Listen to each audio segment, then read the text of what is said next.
Hey guys, welcome back to Just Start Tip Tuesday. All right, pull a tip out of the jar. Hey, I usually shake the jar up, but Well, I stir it and then I pick. okay, That's how I do it. perfect. When you pick the tip, you can do it. That's right. That's Next week, right. I'll show you how to do it. All right, so this is a good question, especially considering that we just started a nutrition challenge. We did. How Yes, do sir. I eat healthy at a restaurant? Okay. Is there a way to track? Okay, So, good. Yeah. So good question. Good question. Thank you to No, anonymous. Anonymous. All right. Thank you, Anonymous. So. Anonymous is your name. So yes, there is a way. So obviously, one of the things that's nice about MyFitnessPal is that you can actually look up menus to restaurants. To the majority, and these are more of the your chain restaurants than anything. You're more of your local mom and pop shops or restaurants are not going to have menus online or in MyFitnessPal. But they might. They actually. Yeah, some do. Yeah, some. So Especially like more if you're than- in bigger cities where Yeah. other people have made the food Yeah, and and they've it's- created the. Yeah. Especially if they're popular, like Yeah. a real popular restaurant. So, but that's an easy way. So you can actually plug those numbers in your MyFitnessPal and see if they meet up with your macros or whatever diet that you might be on at that point in time. So yes, there is a way to actually track that. So that's the first to start off. That's the number one thing I would say to you. So. Yeah, and then I'll go the other way, guys, too.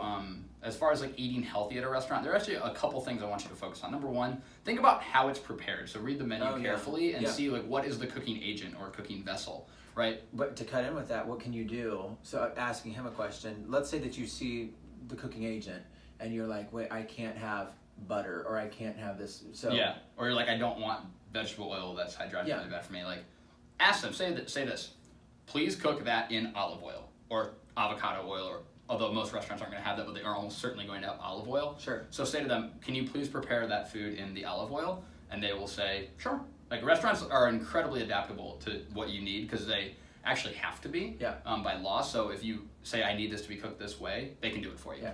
And to kind of to piggyback off this, the reason why I think that's really important is I went to a breakfast restaurant over the weekend, and if you know the bars that you can sit at and you can kind of watch them cooking. I will leave the restaurant name out, but I was watching them. I asked for breakfast potatoes, and I was watching them cook on the grill the breakfast potatoes, and they have a bottle of oil, and they were going back and forth over the potatoes.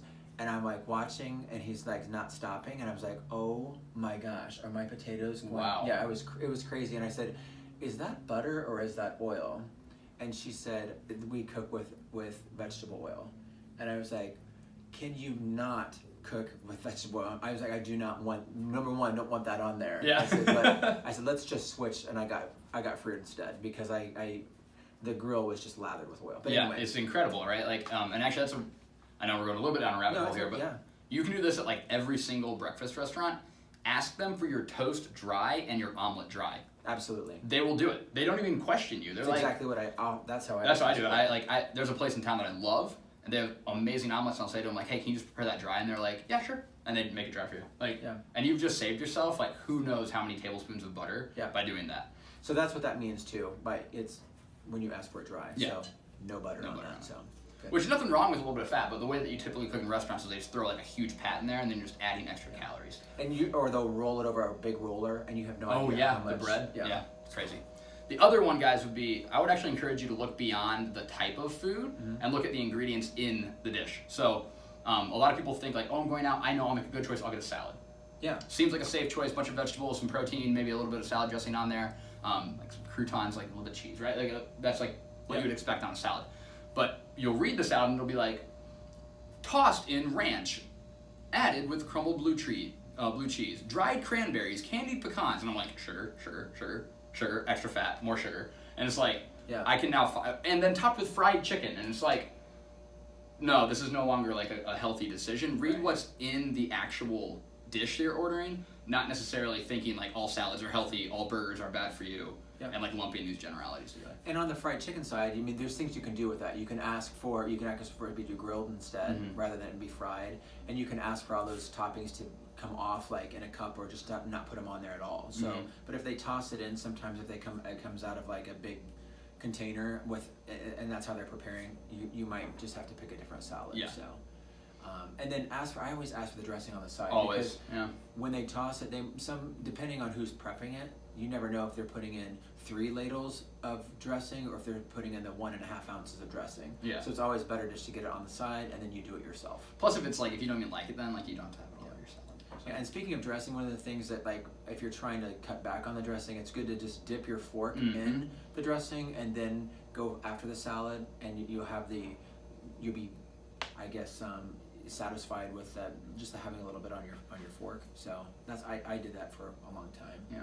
So good. All right, guys. Well, I think that wraps it up. Yeah. Thanks for That. whoever. Thanks for your question. Yeah, whoever asked the question.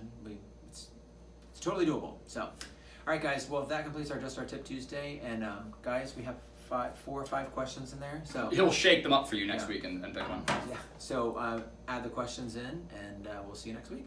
Have a good week. Take care. Bye.